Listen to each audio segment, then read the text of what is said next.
Hey, good afternoon, class. Hey, my name is Andrew, and today we're going to be looking at medicated assisted treatment and counseling, and specifically medicated assisted treatment and counseling in patients ages 18 through 65. Um, One thing about the opioid epidemic, it started in the mid to late 90s, and it's been ongoing in the country ever since. One of the things that happens with opioids, there's a serious amount of dependency that comes out with it. Um, the dispense rate in states it differs. One of the things about the dispense rate, it specifically in the state of Mississippi, is higher than many other states that are in the country, and the opioid crisis has taken hold of the country. If I could say so, one of the things about one of the things that the federal government came up with is medicated assisted treatment, MAT, and counseling in the form and counseling in the form of help, specifically for those two age groups. And when I say 18 through 65, one of the things that happens specifically in those two age groups, 18-year-olds, they tend to gravitate towards whatever makes them feel right, or fitting in with a specific crowd, and the older and elderly people, they tend to gravitate towards opioids more for pain, and it becomes a serious problem. And so we're faced right now with those specific problems that are in the country. So we're going to take a look at ways that you can that the government came up with to combat the opioid crisis, and we'll look at MAT, and we'll look at counseling in the form of it. So first, we're going to take a look at two quick videos, and we'll get into our lesson.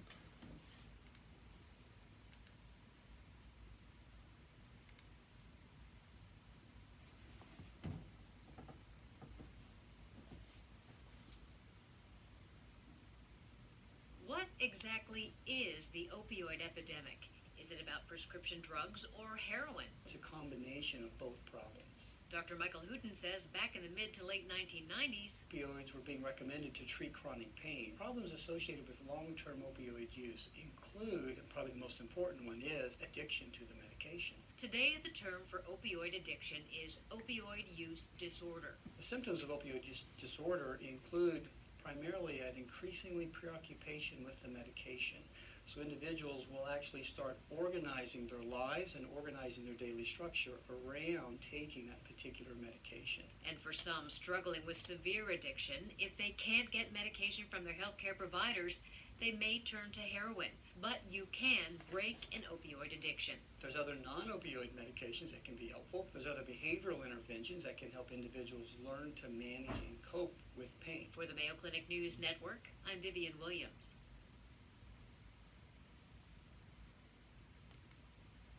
So that was the first quick video, and here's the second quick video.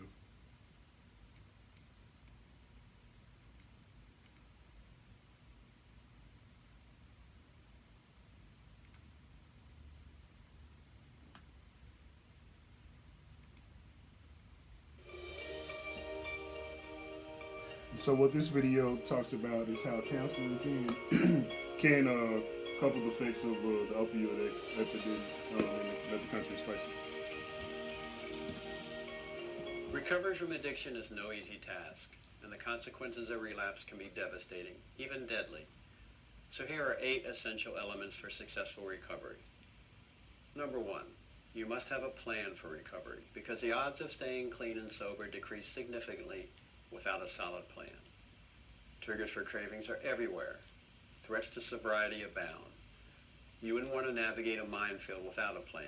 Rather, you'd want a specific strategy, good tools, and much support. Well, recovery from addiction requires the same preparation. Wanting to be clean and sober is good, but not sufficient. You must have a solid plan for recovery to increase your odds of success. Number 2, you must follow the plan every day, whether you feel like it or not. Your addicted brain is a hijacked and ill brain. Addiction disrupts the reward circuit of the brain, which is why addiction is an illness. Your brain has been hijacked into believing that the substances you abused are as necessary for survival as breath itself.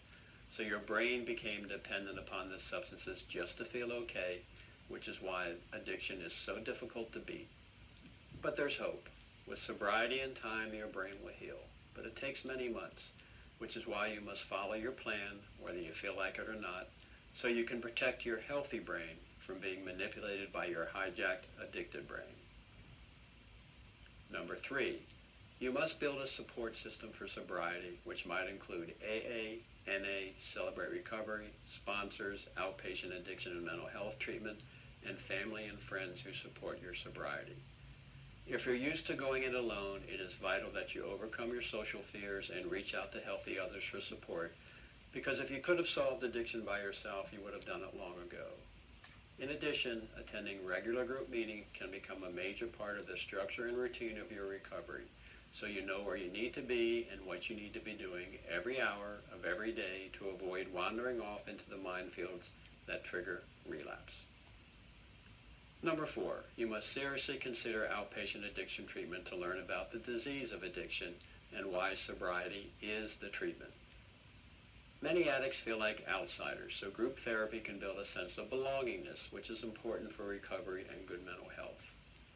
In addition, in early recovery, it is important to know where you should be and what you should be doing at all times so you can avoid the minefields that trigger relapse. Number 5, you must learn relapse prevention skills by identifying the triggers that produce your cravings and developing a specific strategy for each trigger. For example, if boredom is a trigger, then how will you deal with boredom without relapsing? If getting a paycheck is a trigger, then how will you handle payday without using?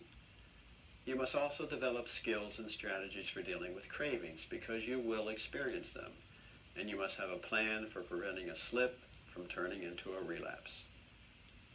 Number 6, you must seriously consider outpatient mental health treatment if you're struggling with depression, anxiety, boredom, anger, mood swings, loneliness, or just feeling stressed. In early recovery, there are usually losses to be grieved, issues to be sorted out, and new skills to be learned. Thus, seeing a mental health professional knowledgeable in addiction and recovery can be an important part of your recovery plan. In addition, in early recovery, brain chemistry is clearly out of balance, so a therapist can assess the appropriateness of medications for obtaining emotional stability. Number 7, you must work on improving self-care skills, including diet, exercise, and sleep. You must also learn healthy relationship skills, such as assertiveness, setting boundaries, and conflict resolution. However, during the first year of recovery, you should avoid beginning a romantic relationship because early recovery is a full-time job, and you don't need the distraction and stress of a romantic relationship, which is often a trigger for relapse.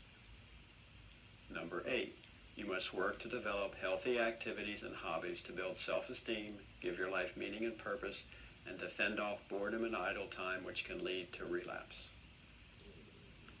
An important goal of your plan for recovery is to always have healthy options of things to do and places to be that support your sobriety.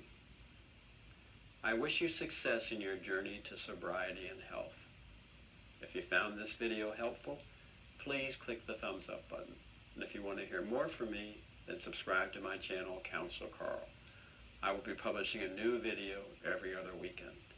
If you'd like help in creating your plan for recovery, then visit my website, SerenityOnlineTherapy.com, to learn more about me and the services I provide.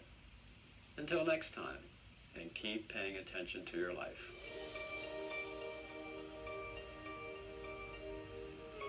Okay, those were some tips that can help that are essential for recovery from addiction. And some of those things that Counselor Carl was talking about in the video, it was a real good way to help out with ways that can keep us focused, ways that can keep us particular patients who are in need, ways to keep them pretty much focused and in line. So next, what we'll go over this fact sheet about the opioid epidemic and what some of it means for the state and for the country. All right. So the first thing that we're going to look at that a lot of people really want to know is just what exactly is the opioid epidemic. All right. So what is the opioid epidemic?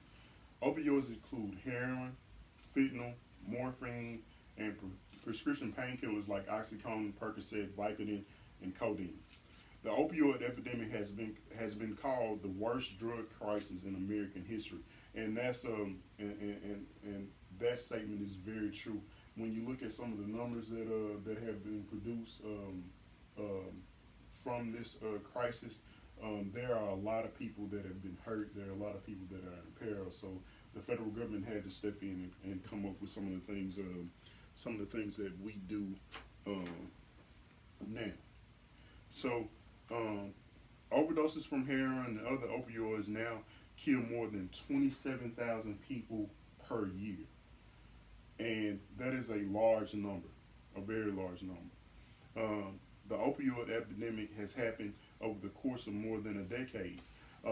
So when it's saying over a decade, those numbers are when the federal government really mandated each state to start keeping track of certain things and how they dispense medicine. But during Bill Clinton's presidency is actually when the federal government mandated certain areas of opioids to be tracked and opioids to be covered. The epidemic destroys lives across the nation, regardless of age, race, wealth, or location. So it really doesn't matter who you are. This crisis does have an effect on everyone. And like I said, the targeted group, 18 through 65, is one of the are the real hard numbers in the opioid epidemic. All right. So look at this graph. It says drugs now kill more Americans than cars. So if you look at the amount of motor vehicles, that number is in 2014 was 41,250. In 2014 it was almost 50,000 people that drugs killed. And look at this other statistic. It said cocaine is no longer the leading killer.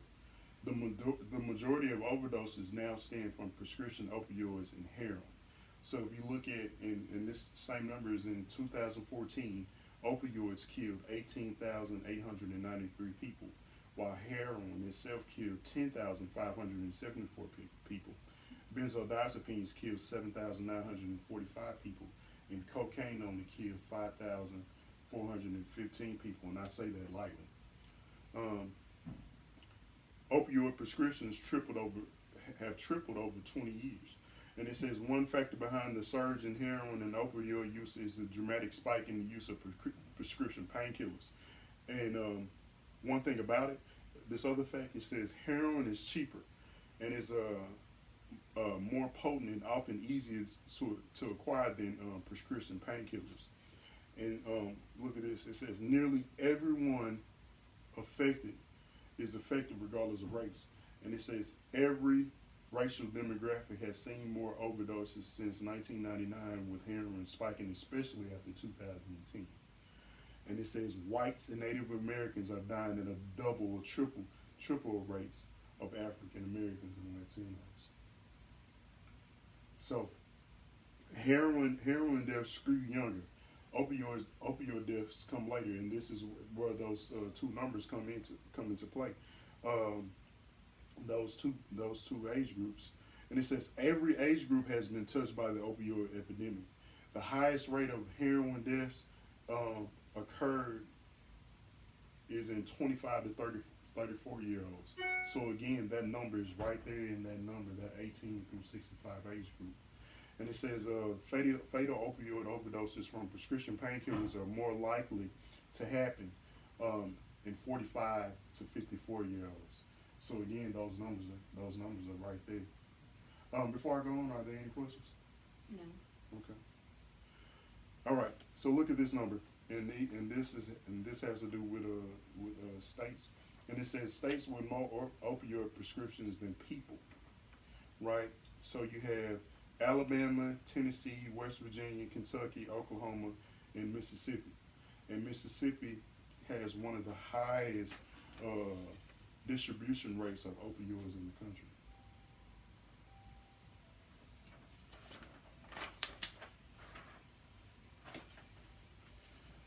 So the second part of that fact sheet, it says the opioid overdose. It says opioid overdose happens when a person takes too much of an opioid, heroin, morphine, methadone, oxycodone by itself with other drugs like alcohol or benzos, and that is a fatal combination. How much is too much depends on the person and can change over time. Most overdose deaths happen when mixing opioids and other drugs. And here are overdose signs: loud snoring, lips or fingertips turning blue, pale grayish skin, unresponsiveness, limp body, shallow, slow or stop breathing, slow or stop heart rate. And here's one way that you can get help, and this is the naloxone spray or the Narcan spray. Naloxone is a prescription medication that is safely and effectively versus an opioid overdose. It is not addictive. Doctors and paramedics have used it for decades. Naloxone can be injected into a muscle or a vein or sprayed up the nose. And each state has their paramedics. Paramedics are trained how to use this specific type of drug. All right. So that pretty much covers everything that we have on the fact sheets. One thing that I do want to mention, and I think is very important with the whole opioid epidemic itself, is the fact that MMT or MAT is available. MMT, methadone maintenance treatment, or medicated assisted treatment, and those things are available for people out there. And one thing that you can do, one thing that helps assist in those other things is counseling, and getting to talk to patients and getting to know patients, patients that are involved in the opioid crisis and with drug and alcohol related instances. Period. I think sitting down and talking to someone and letting someone know their story and letting someone know exactly what's wrong with them actually helps them out in the long run too. And just like in the video, what Counselor Carl was saying, those things are needed. It's good to talk. It's good to see someone. It's good to see someone for treatment. It's good to put certain things out in the atmosphere, and I think those things really do help with some of the things that we that patients actually have going on. Do you have anything to add to that? I don't. Okay. All right. So, are there anything? Is there anything that you'd like to share as far as or anything that you've seen specifically dealing with? I seen somebody once close to overdose. Mm-hmm. Close. Not there, but very, very close. And it was very scary. Yeah. It was very scary. Yeah. So, what type of help or what type of did they end up in any type of program or anything like that? No. He's in denial. He's still using to Okay. this day, far as I know. Okay. Mm-hmm. Well, one thing about it, there is help for people. There are certain programs that are out there for people who need help, and whoever that person is, I suggest that they They try to get some help. Yeah. Okay. So what we'll do now, we're rolling to our PowerPoint presentation, and what I wanna bring up in this PowerPoint presentation is the opioid epidemic in itself. And one thing that stood out to me about this PowerPoint presentation, and these are certain facts that coincide with medicated assisted treatment and counseling, and again that age group 18 through 65. So, as I stated before, in the late 1990s, pharmaceutical companies reassured the medical community that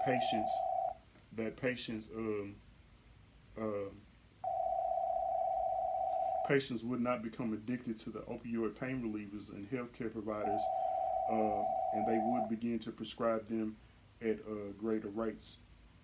So, increased prescriptions of opioid medications led to widespread misuse of both prescription and non-prescription opioids before it became clear that these medications could indeed be highly addictive.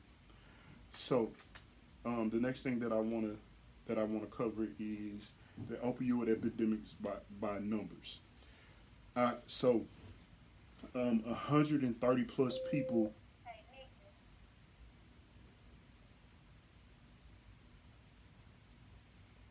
Yes. Monique wants you to bring the money outside to her. Okay. Okay.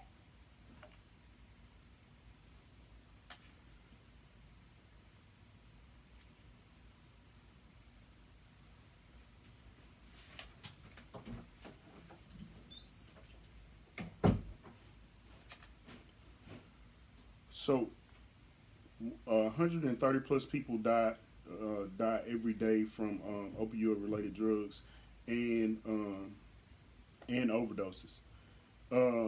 So 10.3 million people misused prescription opioids in 2018.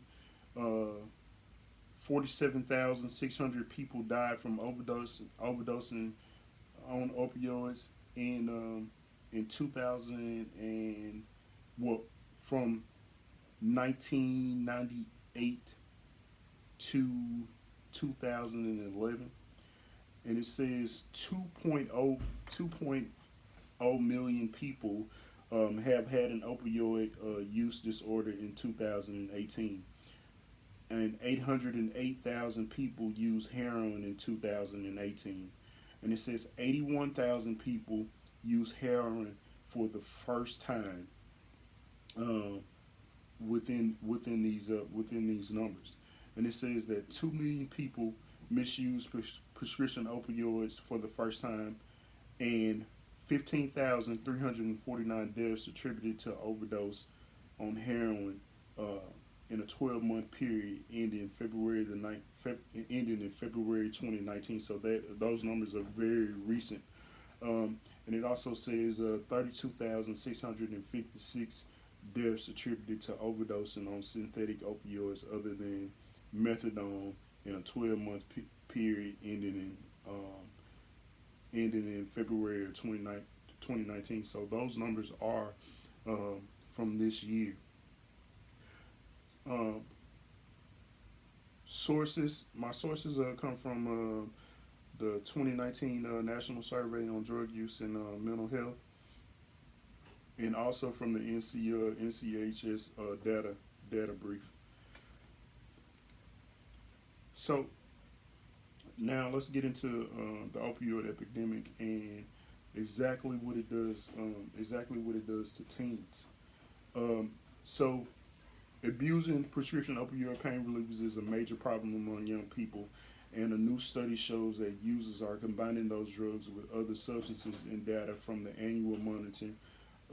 The Future Survey for the years 2002 through 2006, straight out of high school, seniors reported having used prescription opioids non-medically. And this is 7 out of 10 non-medical users reported combining prescription opioids with at least one other substance in the past year. And that's and those numbers are very high. All right. So marijuana and alcohol were the most common, and those numbers are 58.5% and 52.1% respectively. And this is followed by cocaine, tranquilizers, and amphetamines, and that's 10.6%, 10.3%, and 9.5%. When you look at those numbers are very high. And like I mentioned before, teens teens tend to gravitate towards peer pressure, and those things have a those things tend to have a very very high rate of um, peer pressure that are accompanied with those things when looking at it. Peer pressure is something that we've all faced. Peer pressure is something that we all go through.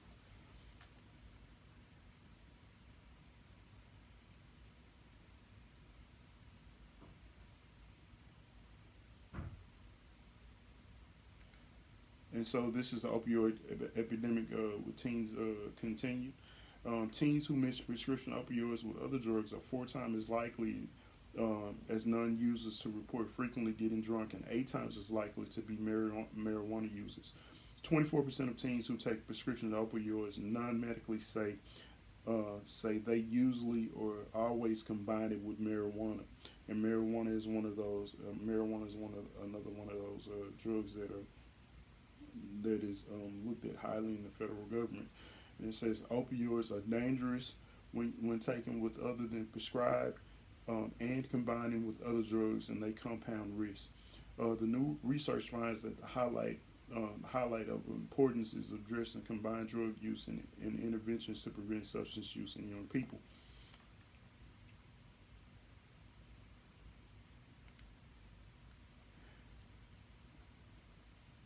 All right, 7 out of 10 non-medical users combine opioids with other substances.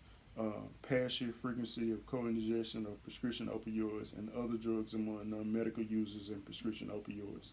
Co-ingestion of marijuana was reported by 58.5% with alcohol, and 52.1% with cocaine, and 10.6% with tranquilizers, and by 10.3% with amphetamines, and all of this is done by teens. But fear not, there is help out there that is available for teen users in the form of MAT and counseling accompanied along with it.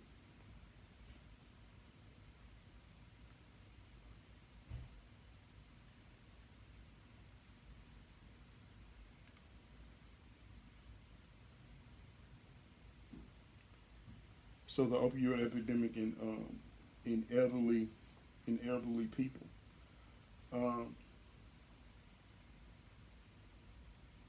There's a national opioid crisis among older adults. However, media coverage and research have focused almost entirely on younger individuals due to the higher prevalence of misuse.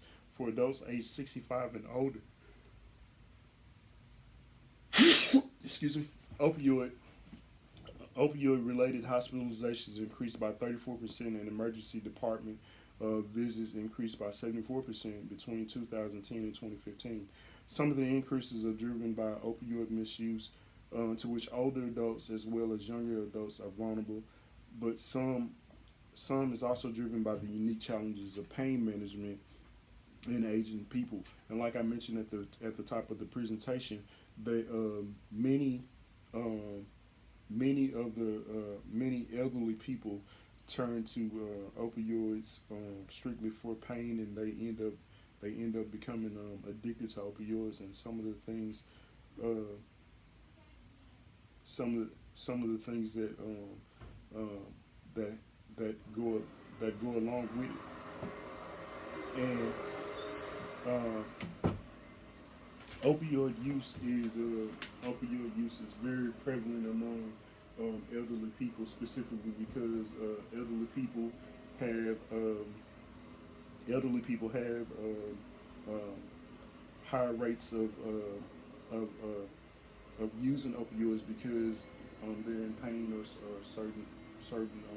certain ailments that come along with age. Opioid misuse is defined as opioid use in any way not directed by a prescriber, including a use without prescription of one's own, but use in amounts that are more often larger to take the medication, including both opioid use disorder and problematic use. Use in any other way that is not directed by a prescriber. And so that's how many people actually continue with opioid misuse. The prevalence of opioid misuse is increasing among older adults, and this is variously defined, and it's coming in that age group that we were talking about. So the population is rapidly growing in numbers that requires many special considerations when using or misusing opioids. So the number is increasing with older people, and it's something that is happening at a much higher rate in elderly people. And it says, aside from the misuse of other important risks of opioids, they're particularly pronounced amongst older adults, even at doses considered therapeutic or appropriate. Studies have demonstrated an increased rate of falls, fractures, and all cause mortality associated with opioid use in older adults.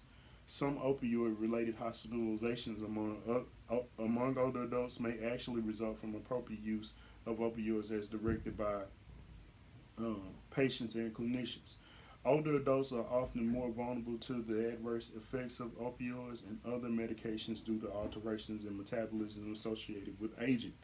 Older adults thus merit specific attention because they commonly require chronic pain treatment, but they have a high prevalence of potential risk factors that harm from opioids, including cognitive impairment, altered hepatic and renal drug metabolism, and these drugs can actually do harm in older people. Mm-hmm. But again, there is treatment that's available in the form of MMT or MAT, and counseling is also available for those specifically for that specific age group.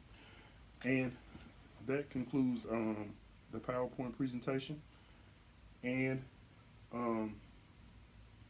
do you have any questions from anything that we viewed today? No, I don't. Okay. So at this time, that was my presentation on medicated assisted treatment and counseling, and medicated assisted treatment and counseling in patients in ages 18 through 65. As I mentioned before, the opioid epidemic is something that the country is facing right now, but it's something that can be handled. I believe that it can be won, and I believe that the treatment that's available for people that are facing opioid crisis, I believe that it does work, and I believe that it's profitable to each individual that is involved in it. Again, my name is Andrew Stokes, and that concludes my presentation.